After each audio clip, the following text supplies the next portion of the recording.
चलिए तो साथियों शुरू करते हैं आज का अपना लेक्चर। आज के हमारे इस एफएसओ सीरीज का जो लेक्चर है वो लेक्चर नंबर 16 है, यानी कि 16 नंबर का लेक्चर है। इसके अंतर्गत आज हम जो पढ़ने वाले हैं वो है पाचन तंत्र।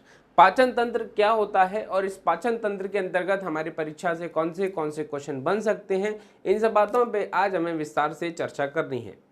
चर्चा के शुरू होने के पहले मैं आपको ये बता दूं कि पाचन तंत्र इतना बड़ा टॉपिक है कि एक दिन में या एक लेक्चर में कंप्लीट नहीं होगा, है ना। इसके आपको कम से कम 2 या 3 लेक्चर दिए जाएंगे। ये उसी क्रम का पहला लेक्चर है। वैसे तो हमारी इस सीरीज का 16 नंबर का लेक्चर है, बट पाचन का पहला है। ठीक, अब हम ये समझते हैं कि आखिरकार ये पाचन यानी कि डाइजेशन होता क्या है। बहुत सिंपल सी बात है कि जब हम खाना खाते हैं तो खाना हमारे शरीर में जो जाता है वो एक जटिल रूप में जाता है। जैसा कि हम पिछले कई लेक्चर्स में ये बात पढ़ चुके हैं कि भोजन जो है या खाद्य जो घटक होता है वो एक जटिल कार्बनिक पदार्थ है। वो कैसा है? जटिल है। इस जटिल को सरल में बदलने की क्रिया ही क्या कहलाती है? पाचन कहलाती है। यानी कि हमारे शरीर में जो डाइजेशन की प्रोसेस चल रही है, जब हम कोई भी खाना खाते हैं, वो खाना खाने के बाद जो डाइजेशन हो रहा है वो हो क्या रहा है? वो ये हो रहा है कि भोजन के रूप में जो भी हम खाते हैं जटिल पदार्थ, उन जटिल पदार्थों को सरल पदार्थ में बदल दिया जाता है। इन भोजन के रूप में जटिल पदार्थों को सरल में बदलने की क्रिया ही क्या कहलाती है? पाचन कहलाती है। बहुत सिंपल सी डेफिनेशन है। इसी को ही हम क्या कहते हैं? पाचन कहते हैं। आई होप समझ में आया होगा। अब ये पाचन की क्रिया होती कैसे है? पाचन की क्रिया कितने चरण में होती है? कौन कौन से इसके अंदर अंग भाग ले रहे हैं? ऐसी बहुत सारी बातें हैं जो हमें इस टॉपिक के अंतर्गत करनी है। ठीक, तो पाचन क्या है? पाचन आप समझे होंगे, भोजन के रूप में जो भी जटिल पदार्थ हम ग्रहण करते हैं, उन जटिल पदार्थों को सरल पदार्थ में बदलने की क्रिया ही क्या कहलाती है? पाचन कहलाती है। जैसे हमने कार्बोहाइड्रेट खाया तो इस कार्बोहाइड्रेट को ग्लूकोज में बदलने की क्रिया पाचन है। जैसे हमने प्रोटीन खाया तो प्रोटीन को अमीनो एसिड्स में बदलने की क्रिया पाचन है। इस प्रकार से जटिल अणुओं को सरल में बदलने की क्रिया पाचन है। अब ये जो पाचन की क्रिया है, इस पाचन की क्रिया में कई सारे अंग भाग लेते हैं, है ना। इसको हम मोटे तौर पर देखेंगे तो आहार नाल बोलते हैं। क्या कहते हैं इंग्लिश में? एलिमेंट्री कैनाल कहते हैं। ठीक है, तो आहार नाल है। आहार नाल यानी कि एलिमेंट्री कैनाल। तो हमारे शरीर में एक एलिमेंट्री कैनाल होती है ना, जो माउथ से लेके एनस तक एक लंबी लगभग 8 से 10 मीटर लंबी एक नली होती है।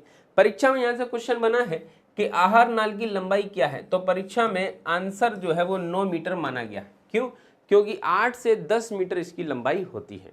बच्चों में इसकी लंबाई कम होती है, धीरे धीरे इसकी लंबाई बढ़ने लगती है। ठीक, लेकिन एवरेज जो इसकी लंबाई है वो 8 से लेके 10 मीटर के आसपास होती है।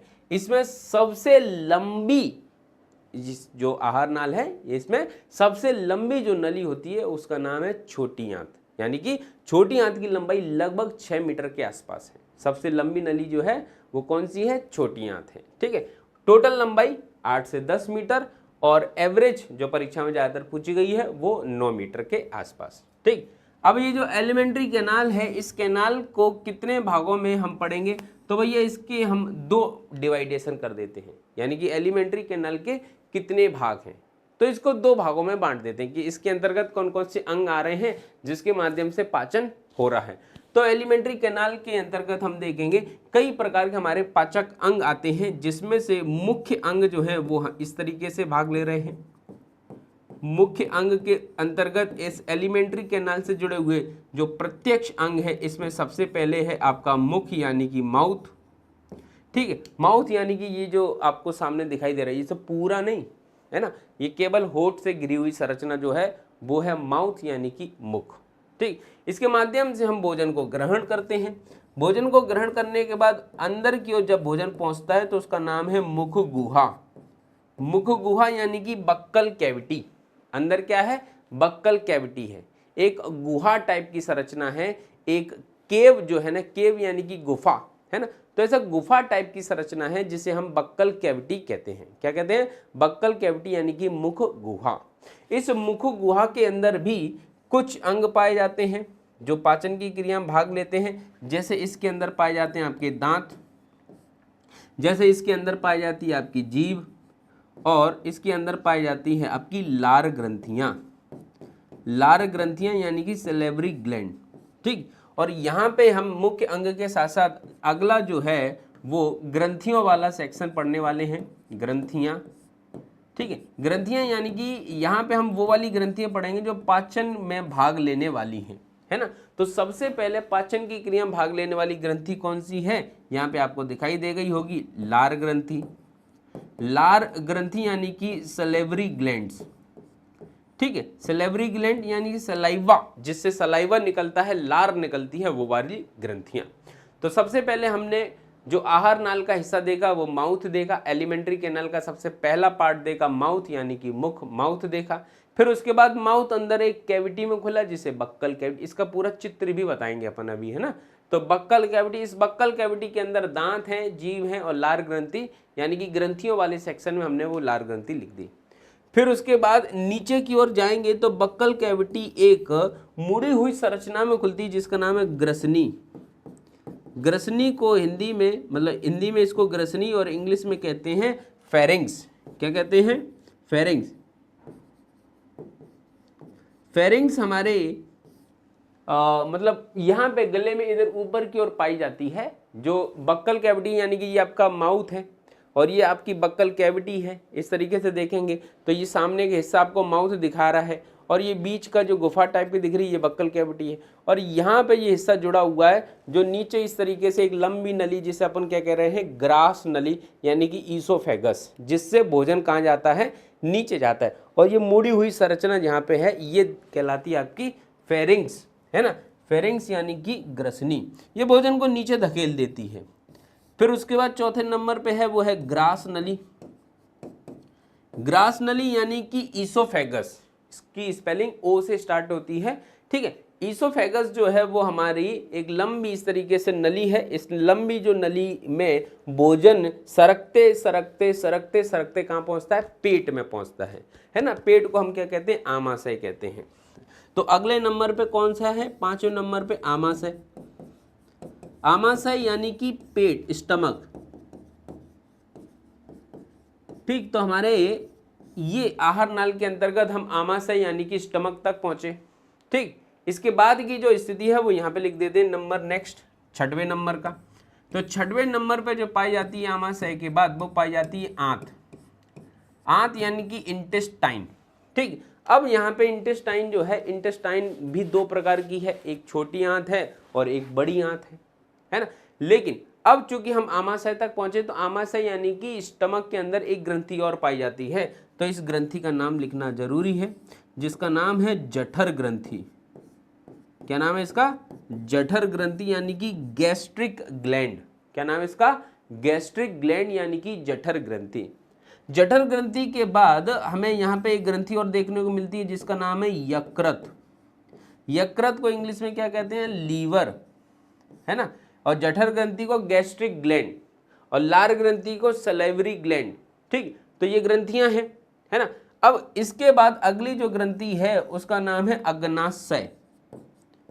अग्न्याशय, अग्नाशय यानी कि पेनक्रियाज, जो हमारे पेट के नीचे साइड इधर लेफ्ट साइड में पत्ती जैसा स्ट्रक्चर है। अभी मैं सारे के सारे चित्र भी बताऊंगा।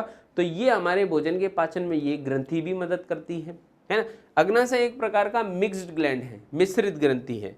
फिर उसके बाद हमारे इन आंतों में भी कुछ ग्रंथियां पाई जाती हैं जिन्हें हम इंटेस्टाइनल ग्रंथि कहते हैं। इंटेस्टाइनल ग्लैंड यानी कि आंत्र ग्रंथि, आंत्र ग्रंथि, इंटेस्टाइनल ग्लैंड, ठीक। तो हमारे पाचन में ये ग्रंथियां भाग ले रही हैं। इन पाचन में, इस पाचन की क्रिया में ये ग्रंथियों के साथ साथ एक आहार नाल भी है जिसके अंदर मुख्य रूप से ये पाचन की क्रिया हो रही है, जो शुरू माउथ से हो रही है। माउथ के बाद बक्कल कैविटी है, बक्कल कैविटी के बाद फेरिंग्स है, फेरिंग्स के बाद ईसोफेगस है, ईसोफेगस के बाद स्टमक है, स्टमक के बाद आपकी इंटेस्टाइन है। और इंटेस्टाइन आपकी दो प्रकार की है, एक स्मॉल है यानी कि छोटी आंत, ठीक, और एक बड़ी आंत है यानी कि लार्ज इंटेस्टाइन। छोटी आंत के 3 भाग होते हैं और बड़ी आंत के भी 3 ही भाग होते हैं, ठीक। तो ये है हमारा पूरा का पूरा क्या है, पाचन की क्रिया में भाग लेने वाले अंग, ठीक। तो पाचन की क्रिया में ये पूरा भाग लेने वाला अंग है जिसमें मुख्य रूप से परीक्षा में पूछा जाता है तो हम लिखेंगे आहार नाल। पाचन की क्रिया में मुख्य रूप से कौन सा अंग भाग लेता है? आहार नाल यानी कि एलिमेंट्री कैनाल। पाचन के अंतर्गत सबसे पहला अंग कौन सा होता है? तो हम बताएंगे पाचन की क्रिया में सबसे पहला अंग जो क्रिया करते हुए नजर आता है वो है माउथ, है ना। और अंतिम अंग कौन सा है? तो आंत के अंतर्गत जो बड़ी आंत है, बड़ी आंत अंतिम भाग होता है, और बड़ी आंत का भी जो अंतिम भाग है उसका नाम है एनस। इसका नाम क्या है? एनस। ठीक, एनस यानी कि हिंदी में कहते हैं मल द्वार। क्या कहते हैं हिंदी में? मल द्वार। ठीक है, तो ये एनस एक अंतिम भाग है और माउथ एक प्रारंभिक भाग है। यहां से माउथ से लेके एनस तक इसकी लंबाई जो है लगभग 8 से 10 मीटर होती है। कितनी होती है? 8 से 10 मीटर होती है। एवरेज लगभग 9 मीटर परीक्षा में पूछ लेता है, तो आपको ध्यान रखना है। तो ये एक एलिमेंट्री कैनाल जिसमें कुछ ग्रंथियां भी आपका सहयोग कर रही हैं पाचन की क्रिया में।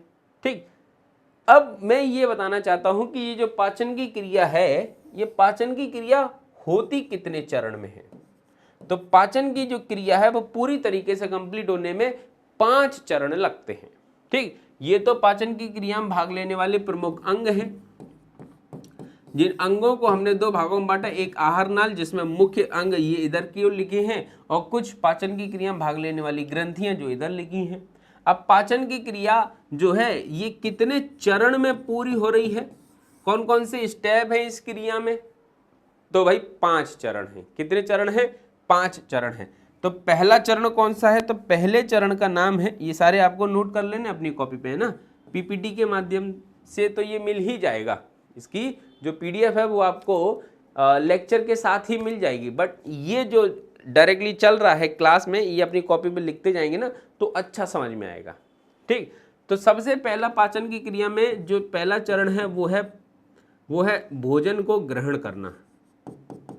भोजन ग्रहण करना।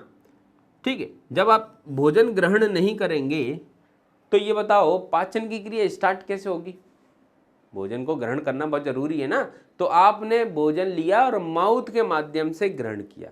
जब माउथ के माध्यम से भोजन ग्रहण करेंगे तो सबसे पहले माउथ के बाद जो है वो पहुंचेगा मुख गुहा में। मुख गुहा में दांत के द्वारा उस भोजन को आप चबाओगे। डॉक्टर या आमतौर पर घर पे भी लोग ऐसा कहते हैं ना कि आराम से चबा चबा के भोजन करना चाहिए। क्यों? क्योंकि हमने पहले ही देखा ये जटिल है, इन जटिल को सरल में बदलना है। तो सरल में बदलने के लिए इसको अच्छे से अपन पीसते हैं, दांतों के माध्यम से चबाते हैं। ठीक, फिर उसके बाद क्रिया आगे बढ़ती है। तो दूसरे स्तर पे जब ये ग्रहण होता है तो दूसरे स्तर पे क्रिया स्टार्ट होती है पाचन की, यानी कि अब ये जो पाचन की क्रिया है, इस पाचन की क्रिया में मुख गुहा से काम शुरू हो गया है। मुख गुहा से क्या काम शुरू हो गया है? तो मुख गुहा से काम शुरू हुआ है, बक्कल कैविटी से जो काम शुरू हुआ है वो भोजन को जटिल से सरल में बदलने का काम शुरू हुआ है, कॉम्प्लेक्स से सिंपल में कन्वर्ट करने का काम शुरू हुआ है, जिसमें दांत उसको चबा रहे हैं। चबाते चबाते चबाते चबाते छोटे छोटे मॉलिक्यूल्स में उसको तोड़ा जाएगा। साथ ही साथ आप जो साथ ही साथ भोजन कर रहे हैं उसमें लार भी मिक्स हो रही है, और इस लार को मिक्स करने में मदद जो कर रही है वो जीभ कर रही है। भोजन को चबाने में जीभ क्या है? बार बार पलट रही है ना, भोजन को बार बार पलट रही है और दांत उसको चबा रहा है, और पलटने के साथ ही साथ उसमें लार मिक्स हो रही है।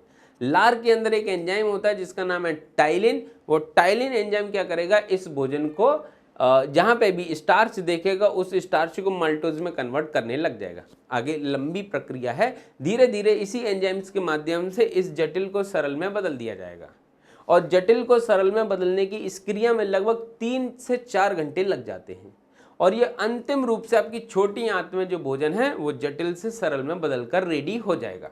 जैसे ही जटिल से सरल में बदल जाएगा वैसे ही पाचन की क्रिया पूर्ण होने के बाद इसका अवशोषण होगा। क्या होगा? अवशोषण होगा। अवशोषण यानी कि एब्जॉर्प्शन होगा। जैसे हमने भोजन किया है कार्बोहाइड्रेट को ग्लूकोज से बदलने के बाद, अब ऐसे सिंपल मॉलिक्यूल्स हैं वो अवशोषित होंगे, यानी कि छोटी आंत में हमारा भोजन जो है वो एब्जॉर्ब हो जाएगा। जब वो एब्जॉर्ब हो जाएगा तो सीधा कहाँ पहुंचेगा? ब्लड में पहुंचेगा। ब्लड के होते हुए हमारे शरीर के सभी अंगों में पहुंचेगा, अंगों से कोशिका में पहुंचेगा, वहां पर इससे काम लिया जाएगा, और वो काम जो लिया जाएगा उसको अपन कहेंगे स्वांगीकरण। स्वांगीकरण। ठीक है। अच्छा, भोजन को ग्रहण करना यानी कि इजेशन, भोजन ग्रहण किया। पाचन यानी कि डाइजेशन, उसको तोड़ा। ठीक है। फिर उसके बाद अवशोषण यानी कि एब्जॉर्प्शन। फिर स्वांगीकरण यानी कि एसिमिलेशन। ठीक है, यानी कि हमने जो अवशोषित किया है उसका हम यूज करेंगे। ठीक, यूज कर लिया हमने। फिर उसके बाद जो हमारे आंतों में बिना पचा हुआ भोजन, जो अवशोषित नहीं हुआ मल पदार्थ, वेस्ट पदार्थ, उसको बड़ी आंत में डाल दिया जाएगा, उसको शरीर से बाहर निकाला जाएगा, यानी कि मल त्याग। मल त्याग यानी कि इसको हम क्या करेंगे, शरीर से बाहर निकाल देंगे। जो भी वेस्ट मटेरियल है उसको शरीर से बाहर निकाल देंगे। इस वेस्ट के मैनेजमेंट में सबसे इंपॉर्टेंट काम क्या करेगा, वो काम करेगा फाइबर, जो हमने पिछले लेक्चर में पढ़ा। ठीक, तो फाइबर जरूरी है, कार्बोहाइड्रेट जरूरी है, प्रोटीन जरूरी है, फैट जरूरी है, जितने भी फूड के अंतर्गत फूड कॉन्स्टिट्यूएंट पड़े सब जरूरी है। और उन सब को कहीं ना कहीं इस 5 चरण के अंतर्गत क्या कर दिया जाएगा, कंप्लीट कर लिया जाएगा। जिसका पाचन होगा वो हो जाएगा, जो नहीं पचेगा वो बाहर जाएगा। ठीक, तो यहां पे हमने देखा कि हमारा जो डाइजेस्टिव सिस्टम है, ये जो पाचन तंत्र है, डाइजेस्टिव सिस्टम है, इस डाइजेस्टिव सिस्टम के अंतर्गत बहुत सारे काम हो रहे हैं। और इस बहुत सारे काम को करने के लिए सबसे इंपॉर्टेंट ऑर्गन जो है वो है एलिमेंट्री कैनाल, आहार नाल। ठीक, जिसकी लंबाई एवरेज 8 से 10 मीटर होती है, या कहीं ना कहीं पेपर में जब पूछता है 9 मीटर आंसर होता है। ये पूरी पाचन की जो क्रिया है वो 5 चरण में पूरी होती है। कितने चरण में हो रही है, 5 चरण में पूरी हो रही है। जिन 5 चरण में पूरी हो रही है उसमें से पहला जो चरण है वो है भोजन को ग्रहण करना। आप भोजन को ग्रहण कीजिए।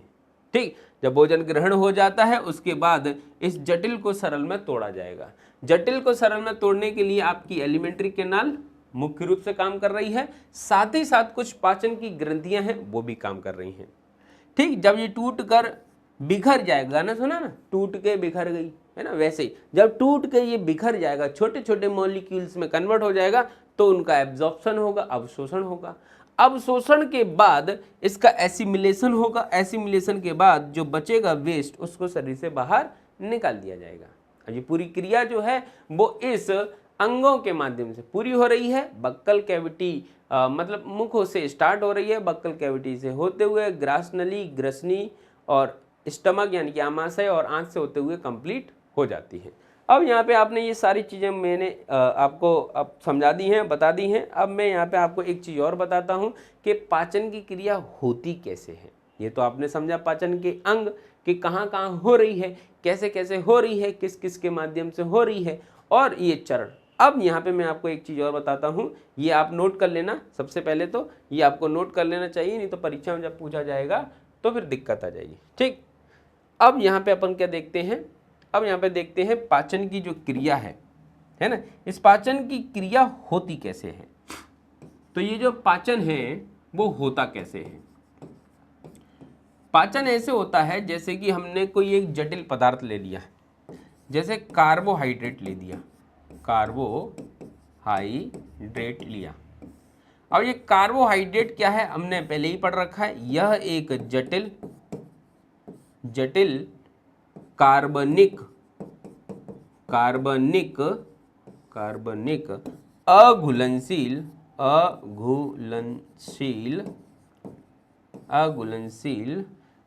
खाद्य पदार्थ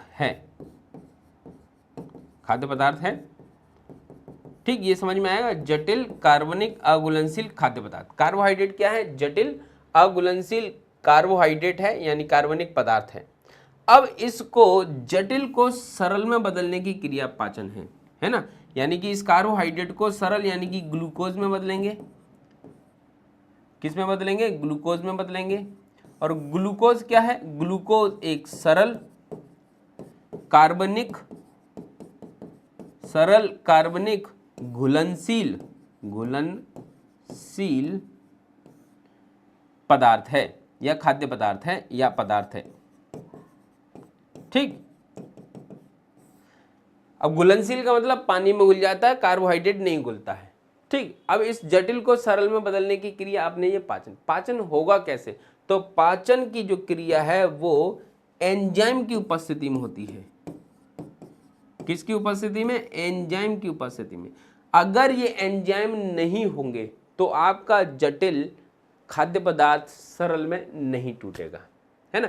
एंजाइम की उपस्थिति में ये जटिल सरल में बदलते हैं। अब हर एक जटिल पदार्थ जैसे कार्बोहाइड्रेट, प्रोटीन और वसा, फैट आदि, ये सब का पाचन करने के लिए अलग अलग से एक एक स्पेशल एंजाइम्स आवश्यक होते हैं। अब ऐसा नहीं कि कार्बोहाइड्रेट का जटिल से सरल में कन्वर्जन जो एक एंजाइम कर रहा है जिसका नाम टाइलिन है, तो टाइलिन सबको ही कर रहा होगा क्या? नहीं, टाइलिन केवल और केवल स्टार्च को माल्टोज में बदलेगा, है ना। तो अलग अलग खाद्य पदार्थों के लिए अलग अलग प्रकार के एंजाइम्स हैं। तो हमें ये एंजाइम्स याद करने पड़ेंगे कि भैया कौन सा एंजाइम है वो किसको किस में कन्वर्ट कर रहा है। यही तो पूरा का पूरा पाचन का खेल है। पाचन में केवल यही समझना है कि कार्बोहाइड्रेट को इसमें बदल देता है, इसको इसमें बदल देता है, इसको इसमें बदल देता है। कौन? ये। तो जो भी हम समीकरण आगे पढ़ने वाले हैं वही पाचन का मूल मुद्दा है। ठीक, एंजाइम की मदद से जटिल कार्बनिक अघुलनशील पदार्थों को सरल घुलनशील कार्बनिक पदार्थों में बदलने की क्रिया पाचन कहलाती है ना। तो ये है डाइजेशन। शुरू कहां से हो रही भैया? ये प्रश्न पूछा जाता है, पाचन की क्रिया जो है वो शुरू होती है, तो ए ऑप्शन आता है मुख से शुरू होती है भैया। दूसरा ऑप्शन आता है मुख गुहा से शुरू होती है। ठीक है, कहां से शुरू हो रही है? मुख गुहा से शुरू हो रही है। तीसरा ऑप्शन जो आ रहा है वो स्टमक यानी कि आमाशय से शुरू हो रही है। चौथा ऑप्शन आ रहा है उपरोक्त सभी, या उपरोक्त में से कोई नहीं, कुछ भी डाल लो, note none of this above. ठीक है, तो अब ऐसी स्थिति में क्या टिक करोगे कि पाचन की क्रिया कहां से शुरू हो रही है। तो पाचन की क्रिया में अब यहाँ पे दो प्रकार के मतलब ऑप्शन देखे गए हैं सही। क्या देखा गया है? सबसे पहले ये देखा गया है कि कुछ किताबें ये बोलती हैं पाचन की क्रिया मुख से शुरू होती है, कुछ किताबें बोलती हैं पाचन की क्रिया जो है मुख गुहा से शुरू होती है, और दोनों ही सही है। दोनों सही क्यों है? क्योंकि हमने यहाँ पे अभी बताया था कि पाचन के जो चरण हैं, पाचन के जो चरण हैं, उन चरण में सबसे पहले भोजन को ग्रहण करना ही था। जब भोजन ग्रहण नहीं करोगे तो पाचन कैसे होगा? तो इस तरीके से भोजन मुख के द्वारा ग्रहण हो रहा है तो वो टिक कर सकते हैं। लेकिन कुछ किताबें इसका उत्तर जो है वो ये बताती हैं मुख गुहा। क्यों? क्योंकि जब भोजन ग्रहण होगा उसके बाद पाचन तो तब शुरू होगा, भोजन के ग्रहण करने से पाचन नहीं हो रहा है। जैसे ही भोजन ग्रहण हो जाएगा तो बक्कल कैविटी में उसको दांत से पीस रहे हैं, जीभ से पलट रहे हैं, लार मिक्स कर रहे हैं, ये सब क्रिया जो हो रही है वो पाचन है। तो कुछ किताबें इसमें आंसर देती है मुख गुहा। अब हम क्या करें भाई? हम क्या टिक करें? तो हमें ज़्यादातर ये देखना है कि यदि ऐसा कोई ऑप्शन आता है कि पाचन की क्रिया कहाँ से शुरू हो रही है और मुख ऑप्शन में है, यानी कि माउथ ऑप्शन में है, और ये मुख गुहा ऑप्शन में नहीं है, तो हम माउथ टिक कर देंगे। और अगर ऐसा कोई ऑप्शन आ रहा है जिसमें माउथ ऑप्शन में है ही नहीं, मुख गुहा यानी कि बक्कल कैविटी ऑप्शन में है, तो हम बक्कल कैविटी टिक कर देंगे।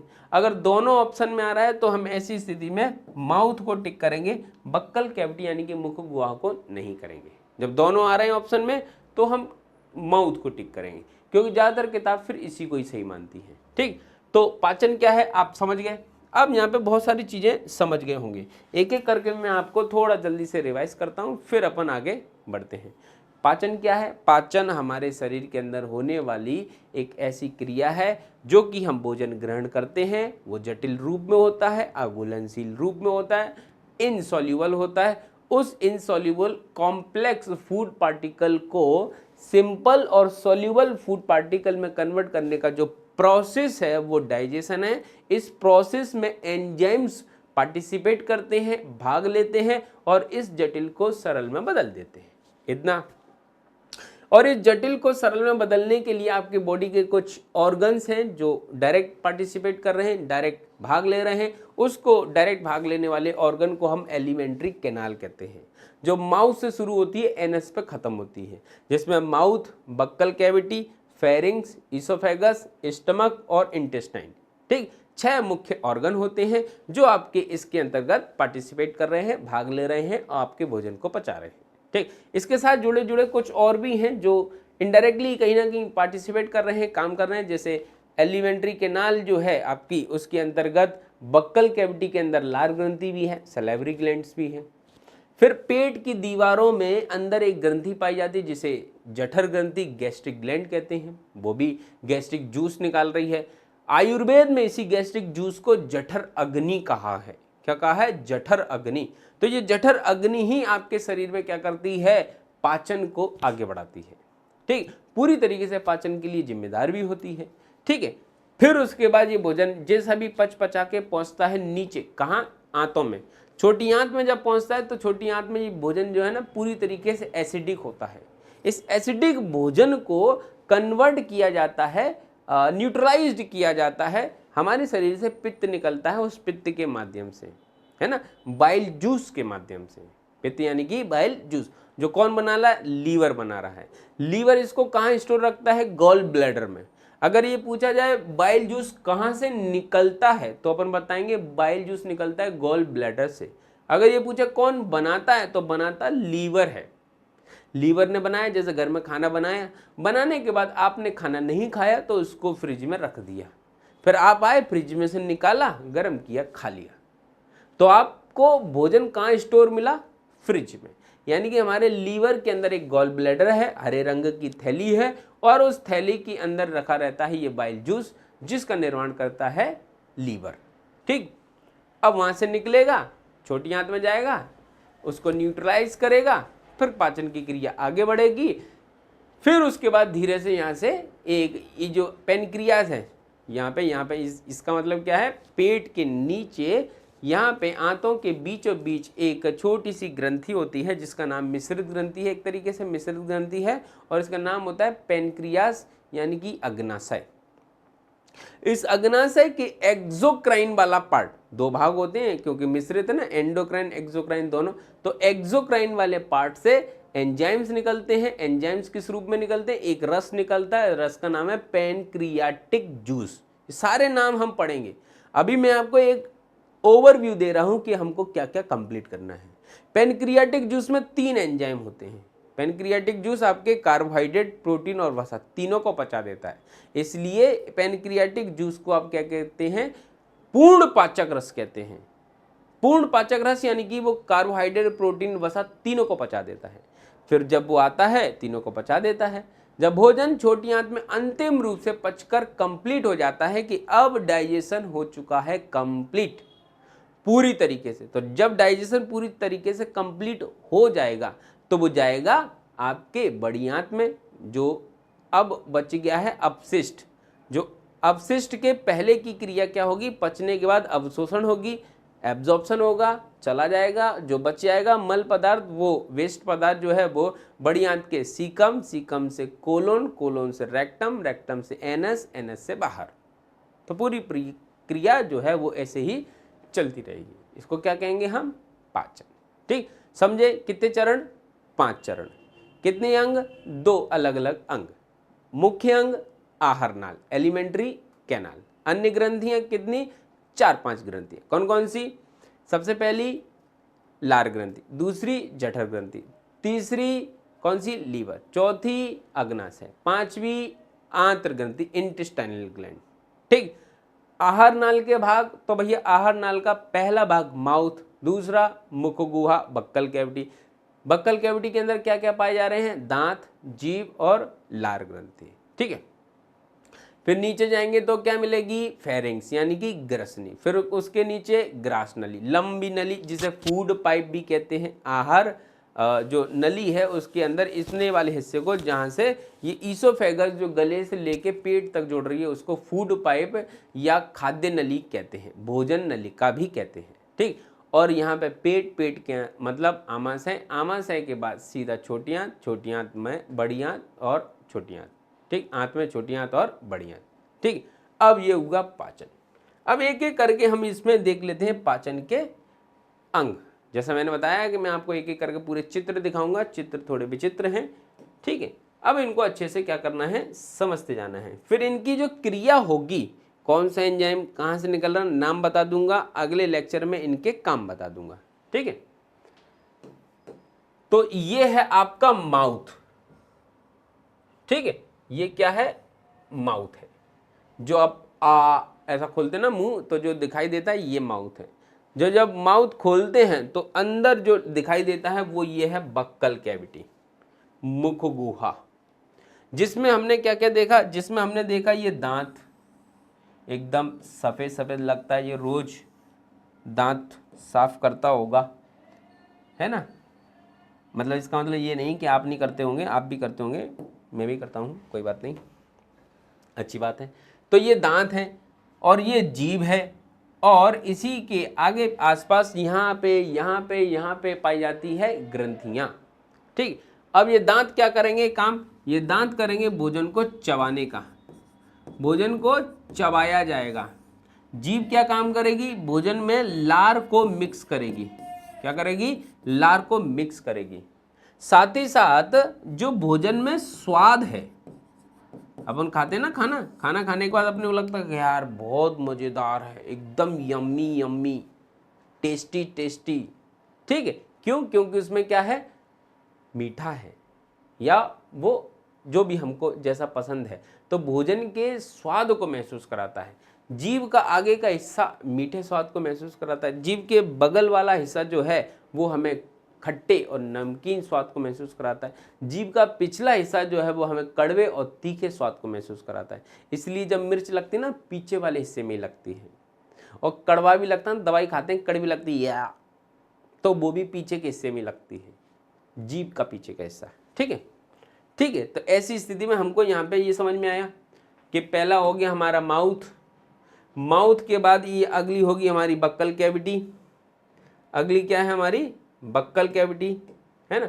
ये माउथ है आगे का हिस्सा, और ये बक्कल कैविटी है, और ये है फेरिंग्स, और ये है ईसोफेगस यानी कि ग्रास नली। पेन चेंज कर देता हूँ, दिखाई दे रहा है क्या, दिखाई तो दे रहा है लेकिन दूसरा ले लेते हैं, कोई कमी थोड़ी ना, ये है, ये भी नहीं लेते।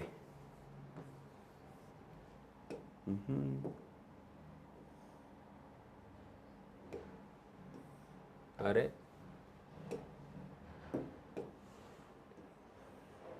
ये है आपकी क्या, इधर वाला हिस्सा जो यहां से नली जुड़ी हुई है नीचे की ओर, वो है ग्रास नली, ईसोफेगस, जो भोजन को नीचे ला रही है ना, और क्रमबद्ध रूप से ला रही है, इसलिए भोजन को लाने में जो गति होती है उसको कहते हैं क्रमानुकुंचन,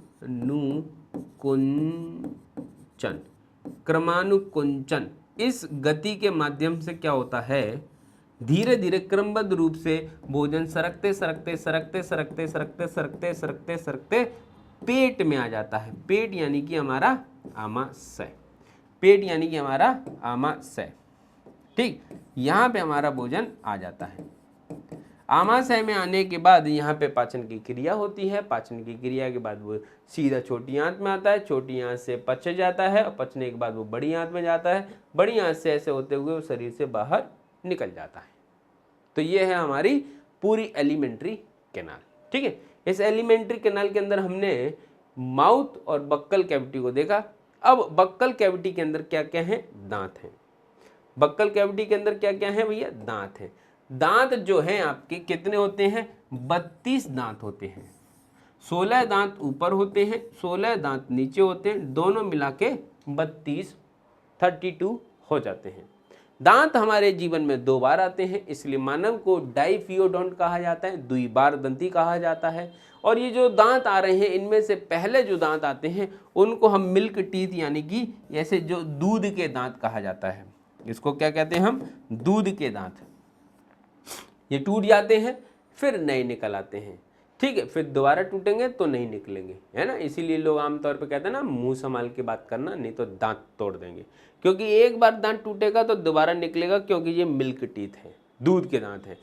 फिर उसके बाद जब ये टूट जाएंगे ना तो फिर डॉक्टर का खर्चा ही बढ़ जाएगा और कुछ नहीं, ठीक। तो ऐसी स्थिति में ये दांत है। दांत का एक सूत्र भी होता है। दांत के काम क्या होते हैं, भोजन को चबाने में मदद करना, ठीक है, भोजन को चबाने में मदद करना, उसको पीसना, ठीक है, दांत का एक सूत्र भी है जिसे हम क्या कहते हैं, दंत सूत्र कहते हैं। और इस दंत सूत्र के अंतर्गत आपको चीजें दिखाई दे रही होंगी। यहाँ पे जो दांत है 4 प्रकार के हैं। एक होता है इंसीजर, दूसरा होता है कैनाइन, तीसरा होता है प्रीमोलर, चौथा होता है मोलर। ठीक, इस दांत का सूत्र क्या है जो यहाँ पे लिखा है, मैं अलग से लिख देता हूँ, 2/2, 1/1, 2/2, 3/3 मल्टीप्लाई 2 इक्वल टू 32। तो हमारे ये जो 32 दांत हैं वो कुछ इस तरीके से पाए जाते हैं मुंह में। ये क्या है, 32 दांत इस तरीके से पाए जाते हैं। इनमें से ये जो दांत है वो इंसीजर है, ये काइनाइन है, ये प्रीमोलर है और ये मोलर है। अब यहाँ पे आप सोच रहे सर 32 कैसे हो रहे हैं? 32 ऐसे हो रहे हैं, ये एक हिस्सा है और ये उसका आधा हिस्सा है। जैसे अगर हम यहाँ पे देखें तो ये आपका एक ऊपर वाला जबड़ा है। ठीक, ऊपर वाले जबड़े को आधे हिस्से में बांट दें तो पूरे में टोटल 16 है, इसमें से 8 इधर होंगे, 8 इधर होंगे, है ना। तो 8 ऊपर ही आपको दिखाई दे रहे हैं, जिसमें यहाँ पे हम एक एक करके अगर देखेंगे तो ये एक हो गया और ये दूसरा हो गया। तो ऐसे ये 2 हो गए इंसीजर, फिर उसके बाद एक हो गया ऐसा नुकीला कैनाइन, फिर उसके बाद में हो गए यहाँ पे ऐसे करके 2, ठीक है, प्रीमोलर, फिर उसके बाद होंगे 3 मोलर, ऐसा। तो ये हो गए आधे साइड के, ऐसी आधे साइड के इधर दूसरी और मल्टीप्लाई करेंगे तो 32, यानी कि एक जो आपका जबड़ा है ये एक जबड़ा है, एक जबड़े में से आधा ऊपर आधा नीचे। ठीक, फिर एक जबड़ा को दूसरे जबड़ा में भी वैसे ही है, तो टोटल हो जाएंगे आपके 32। ठीक, अब बच्चों के अंदर जो दांत हैं उन बच्चों के अंतर्गत 20 दांत होते हैं। कितने दांत होते हैं? बच्चों में 20 दांत होते हैं। अब बच्चों के अंदर जो 20 दांत है वो कौन कौन से हैं? आप सोच रहे होंगे बच्चों के अंतर्गत जो दांत हैं वो जैसे कि 2/2, 1/1 और 2/2 मल्टीप्लाई 2 बराबर 20। तो ये बच्चों का दंत सूत्र है। बच्चों में जो दांत पाए जाते हैं वो इस आधार पर टोटल 20 पाए जाते हैं। अब मैं आपसे अगर पूछना चाहूँ तो मुझे ये बताओ कि इनमें से बच्चों के अंदर कौन सा दांत नहीं पाया जाता? क्या वो इंसीजर नहीं पाया जाता? क्या वो कैनाइन नहीं पाया जाता? क्या वो प्रीमोलर नहीं पाया जाता? क्या वो मोलर नहीं पाया जाता? बच्चों के अंदर कौन से दांत नहीं पाए जाते? तो आप बोलोगे सर सिंपल सी बात है, 3 वाला हिस्सा दिख नहीं रहा है, यानी कि मोलर नहीं पाए जाते। नहीं, बच्चों के अंदर जो दांत है वो प्रीमोलर जो है वो नहीं पाया जाता। बच्चों के अंदर प्रीमोलर नहीं पाया जाता, मोलर तो पाया जाता है। यानी कि ये जो है इंसीजर है, ये कैनाइन है और ये मोलर है। अब आप बोलो मोलर तो 3 होते हैं, तो ये जो मोलर है, जैसे कि हमने ये आखिरी बनाया है, ये आखिरी जो दांत है ये, इसको क्या कहते हैं? आखिरी मोलर। और आखिरी मोलर जो होता है, इस आखिरी मोलर का नाम है विजडम टीथ, जो लगभग 25 साल के बाद निकलता है, इसलिए इसको अक्कल दाढ़ भी कहते हैं। तो बच्चों के अंदर अक्कल दाढ़ नहीं होती है, सिंपल सी बात है। इसलिए जो 3-3 वाला रेशियो इसमें 2-2 के हिसाब से होता है, यानी कि 2 मोलर इधर, 2 मोलर इधर, 2 मोलर इधर इधर, ऐसा करके टोटल हो जाते हैं आपके 2 2 4 4 4 8, है ना। तो 8 ये 16 और 4 20। तो बच्चों में पाए जाते हैं ऐसे ये 20 दांत और बड़ों में पाए जाते हैं ऐसे 32 दांत। ठीक, तो बच्चों में कौन सा नहीं पाया जाता भैया? प्रीमोलर नहीं पाया जाता, है ना। बड़ों में कितने पाए जाते हैं? तो 4 पाए जाते हैं। इन बच्चों में पाए जाने वाले इन दांतों को दूध का दांत कहते हैं। ठीक है, तो ये हमें याद रखना है, ये दंत सूत्र है और ये परीक्षा में पूछे जा सकते हैं। फिर उसके बाद दांत चबाने का काम करता है। फिर उसके बाद दांत के बाद आता है नंबर जीभ का। जीभ क्या काम करती है भैया? मैंने बताया अभी, भोजन को इधर उधर अल्टा पलटा करेगी और स्वाद महसूस कराएगी, लार मिक्स करेगी। ठीक है, जीभ का आगे का हिस्सा जो है वो मीठे स्वाद को महसूस कराती है। जीभ का ये बगल वाला हिस्सा, ये दोनों साइड के है ना, बगल वाला हिस्सा जो है वो खट्टे और नमकीन स्वाद को, जैसे मुंह में पानी आता है ना, पानी, तो वो यहीं से आ रहा है, ये लार निकलती है यहाँ से। ठीक है, फिर उसके बाद यहाँ पे जो हिस्सा है वो कड़वे स्वाद को, पीछे दवाई निकलते कड़वी लगती है, तो वो यही हिस्सा है, ये कड़वे स्वाद को, या मिर्ची भी लगती है तो इसी हिस्से में हमको क्या लगती है? मिर्च लगती है। ठीक है, अब इसके बाद हम आगे देखें तो ये जीभ का काम हो गया। फिर जीभ के बाद हम आते हैं अपनी लार ग्रंथि पे। तो लार ग्रंथि हमारे अंदर 3 प्रकार की लार ग्रंथि हैं। है ना। यहाँ पे देख सकते हैं ये जो बड़ी सी दिखाई दे रही है इसको पैरोटिड लार ग्रंथि कहते हैं, जो यहाँ पे आपको इस तरीके से दिखाई देगी। दो अलग अलग चित्र हैं, यहाँ पे ये जो दिखाई दे रही है वो वहाँ पे स्पष्ट रूप से दिखेगी, इसको पैरोटिड ग्लैंड कहते हैं, है ना। फिर उसके बाद ये सब मैंडिबुलर है। सब मैंडिबुलर यानी कि मैंडिबल, ये निचला जबड़ा है ना, इस निचले जबड़े का नाम है मैंडिबल।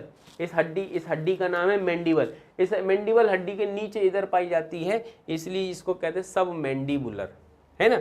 और ये है सबलिंगुअल, ये जीभ के आसपास पाई जाती है। तो यहाँ पे भी दिखाई दे रही, जीभ के नीचे होती है, ये जबड़े के नीचे होती है, ये सब मैंडिबुलर है, सब लिंगुअल है। और उसके बाद ये पैरोटिड है। ये तीन लार ग्रंथि हैं।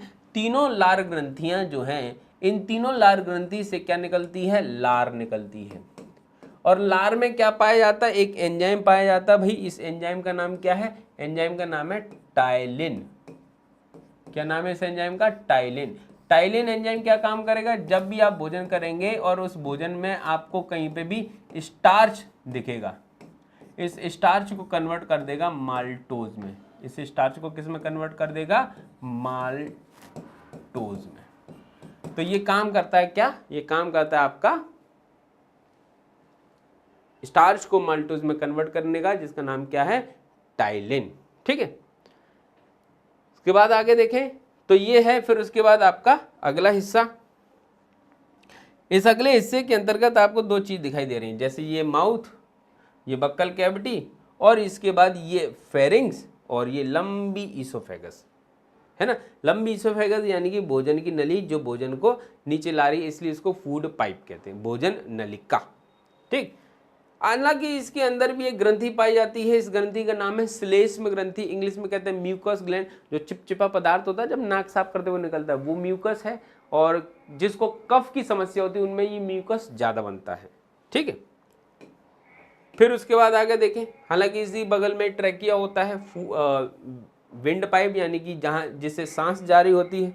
ठीक है। और उसके पीछे जो रहता है वो फूड पाइप, जिससे भोजन जा रहा होता है। और बीच में ये जो जॉइंट स्थान है इसको फेरिंग्स कहते हैं, जो दोनों, इसीलिए भोजन को करते समय बात नहीं करना चाहिए, क्योंकि जब हम बात करेंगे तो बात करते समय क्या है, वायु बाहर आती है। जब वायु बाहर आती है तो वायु के बाहर आने से हम बोल पाते हैं, और जब हम बोलेंगे तो इसका ढक्कन खुलेगा। तो जब उसी समय भोजन करेंगे तो नली, भोजन की नली की जगह श्वास की नली में अगर भोजन फंसा तो इंसान की मृत्यु हो सकती है, इसलिए खाना खाते समय बात नहीं करनी चाहिए। फिर उसके बाद आगे देखेंगे तो हमें आएगा अपना पेट नजर। पेट के अंदर भोजन के पाचन की क्रिया जो है लगभग 3 से 4 घंटे में पूरी हो जाती है। इस पेट के भी 3 भाग होते हैं, एक होता है पाइलोरिक, दूसरा होता है फंडिक, तीसरा होता है कार्डियक। ये पूरा पेट का ये होता है, पूरा पेट की बॉडी जहाँ पर हमारा भोजन पड़ा रहता है ना। जब भोजन आता है इस ईसोफेगस से होते हुए तो सबसे पहले कार्डियक से यहाँ पे आ जाता है, ये एक तरफा हिस्सा होता है, भोजन यहीं पड़ा रहता है। अच्छा, भोजन के बारे में भी थोड़ा हम अलग से देख लेते हैं। ये भोजन क्या होता है, भोजन मतलब होता है जो थाली में हमारा खाना रखा हुआ है, जो थाली में हमारा खाना रखा हुआ है उसे हम क्या कहते हैं, भोजन कहते हैं। ठीक। फिर उसके बाद हम क्या करते हैं, उसको खाते हैं, चबाते हैं। तो जैसे ही भोजन जो है वो कहाँ पहुंचा, मुख गुहा में पहुंचा। जब हमने उसको चबाना चालू किया तो अब ये मुख गुहा में पहुंचने के बाद भोजन बोलस में कन्वर्ट हो जाता है। अब इसको हम भोजन नहीं कहेंगे, इसको हम कहेंगे बोलस। चबा लिया ना अपन ने, यहाँ ऐसे चबा लिया, चबाने के बाद अब वो भोजन कन्वर्ट हो जाता है बोलस में। थाली में रखा भोजन, मुंह में रखा बोलस, फिर उसको लिगल गए, लिगल के कहाँ पहुंचे, आमाशय में पहुंचा, आमाशय में पहुंचा। आमाशय में भोजन पहुंचने के बाद 3 से 4 घंटे इस पे काम होगा। 3 से 4 घंटे इस पे काम होने के बाद अब ये जो है ना, ये बोलस जो है आमाशय के अंदर पहुंचकर कन्वर्ट हो जाता है काइम में। काइम एक बहुत ही अम्लीय प्रकृति का पदार्थ होता है, क्योंकि लार भी एसिडिक, वो मिक्स हो चुकी है। फिर जठर रस भी एसिडिक, वो मिक्स हो चुका है। जठर रस में HCl वो मिक्स हो चुका है, तो बहुत एसिडिक हो जाएगा। एसिडिक जब नीचे आता है छोटी आंत में, छोटी आंत में जब आता है तो छोटी आंत में आने के बाद अब इस पे क्रिया होना स्टार्ट होती है। क्रिया होना अब यहाँ पे अलग तरीके से होगी स्टार्ट। छोटी आंत में जब क्रिया स्टार्ट होगी तो इसमें बाइल जूस मिलेगा, बाइल जूस मिलने के बाद इसका जो एसिडिक नेचर है वो कम होगा, फिर पाचन की क्रिया आगे बढ़ेगी और धीरे धीरे धीरे धीरे ये छोटी आंत से जब ये बड़ी आंत में पहुंचेगा और अपशिष्ट पदार्थ जो होगा, इस अपशिष्ट पदार्थ को कहा जाएगा यहाँ पे बड़ी आंत में जो पहुंचेगा। तो बड़ी आंत में जो है जब ये पहुंच जाएगा तो बड़ी आंत में इसको हम क्या कहेंगे, अपशिष्ट पदार्थ यानी कि वेस्ट। ठीक है, अब यहाँ पे ये क्या है, अपशिष्ट है। तो भोजन कहाँ था, भोजन तो वो जब आपकी थाली में रखा था वो भोजन है, उसके बाद वो भोजन नहीं रह जाता, उसके बाद वो बोलस, फिर कायम, फिर उसके बाद अपशिष्ट। ठीक, तो ये कहानी चलती है भोजन की। अब यहाँ पे भोजन जो है 3 से 4 घंटे में है। 3 से 4 घंटे के अंतर्गत यहाँ पे कुछ एंजाइम्स पाए जाते हैं। जैसे उसमें एंजाइम्स के अंतर्गत कौन कौन से हैं, तो इसमें एक है पेप्सिन जो प्रोटीन को पचाता है। पेप्सिन के बाद इसमें है एक रेनिन एंजाइम जो दूध को पचाता है। ठीक है, इसमें एक HCl भी होता है, वो एंजाइम नहीं है, वो हाइड्रोक्लोरिक अम्ल है, वो पाचन की क्रिया को फास्ट करता है। पाचन के अंतर्गत जो भी हमने जैसे भोजन किया है तो हमने कोई जटिल पदार्थ खा लिया उसको भी गला देगा, बैक्टीरिया आदि खाली है तो उनको भी मार देगा, तो ये सब काम करेगा। फिर उसके बाद भोजन यहाँ से निकल के पहुँचेगा हमारी आंत में। तो सबसे पहले पहुँचेगा छोटी आंत में। छोटी आंत में जब भोजन पहुँचेगा तो जैसा अभी मैंने बताया कि भोजन जो है जब पेट से यहाँ पहुँचता है तो किस रूप में होता है, वो कायम के रूप में होता है। तो ठीक है, यहाँ पे भोजन जब पहुँचेगा तो इसके अंदर जब भोजन आया है तो वो किस रूप में आया है, यहाँ पे कायम के रूप में आए हैं। इसको हम क्या कहते हैं, कायम। तो इस कायम की प्रकृति अम्लीय होती है। इस अम्लीय प्रकृति को कम किया जाता है। यहाँ से लीवर से आता है एक बाइल जूस और यहाँ पे ये काम चलता रहता है और अंतिम रूप से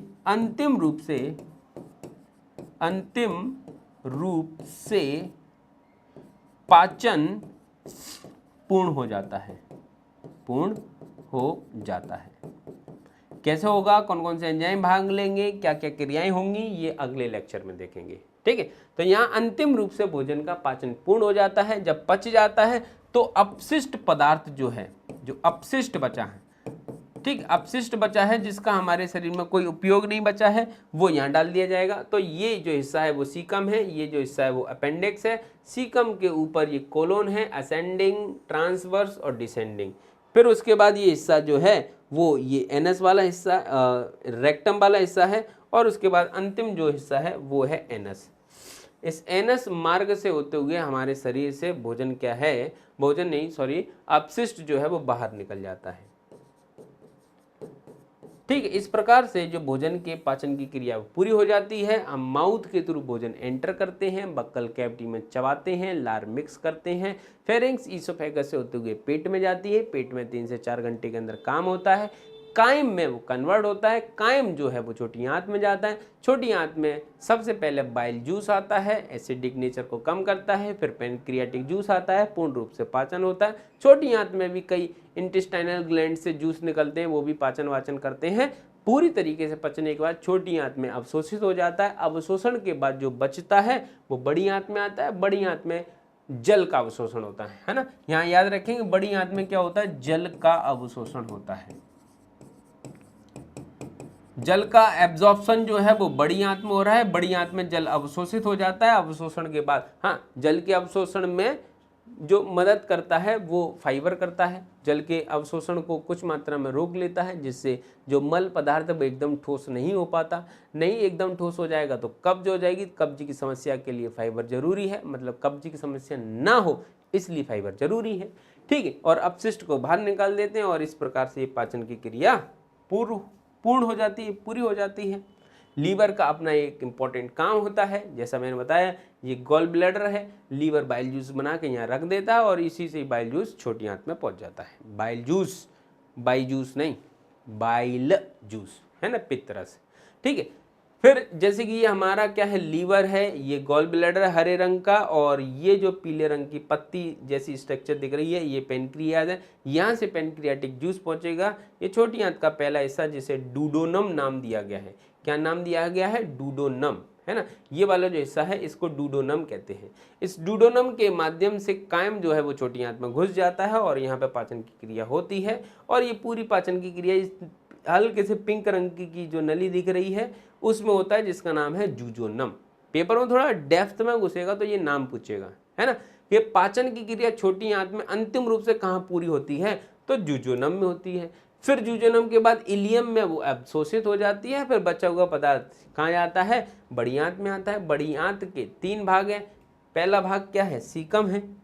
पहले भाग का नाम क्या है, सीकम है, ठीक है। सीकम के नीचे अपेंडिक्स नली निकलती है, जो पहले पाचन की क्रिया में जब हम लोग क्या खाते थे, सेल्यूलोज खाते थे तो उसका पाचन करते थी। अब हम नहीं खाते हैं। जो भी खाना खाते हैं जिसमें सेल्यूलोज हो सकता है उसको पका के खाते हैं, बॉईल करके खाते हैं, फ्राई करके खाते हैं, तो सेल्यूलोज नष्ट हो जाता है, ठीक है। तो सीकम होता है। सीकम के बाद एक कोलोन होता है। इस कोलोन का जो नाम है यहाँ पे असेंडिंग यानी कि ऊपर की ओर जा रहा है, ये ट्रांसवर्स और ये डिसेंडिंग, तीनों ही कोलोन है। ये कोलोन ही कोलोन है, ठीक है, ये कोलोन है। फिर कोलोन के बाद आता है ये गुदा, यहाँ पे यानी कि अपशिष्ट जो है यहाँ पे रखा रहता है, जिसे एनस कहते हैं, और सॉरी रेक्टम कहते हैं, और एनस से हमारे शरीर से उसको बाहर निकाल दिया जाता है, ठीक। तो ये हमारे पाचन की क्रिया यहाँ पे क्या हो जाती है, पूरी हो जाती है। इस पाचन की क्रिया में कौन से अंग में क्या क्या काम हो रहा है, अभी मैंने कहा कि ये बहुत लंबा लेक्चर है। ओवरऑल आपको चीज़ें समझ में आ गई होंगी। कल इसके अंतर्गत हम और डीप में घुसेंगे। जैसे जैसे घुसते जाएंगे वैसे वैसे और रास्ते क्लियर होते जाएंगे। तो आज के लिए इतना ही, ठीक। मुलाकात अगले लेक्चर में होगी, तब तक के लिए नमस्कार, जय हिंद।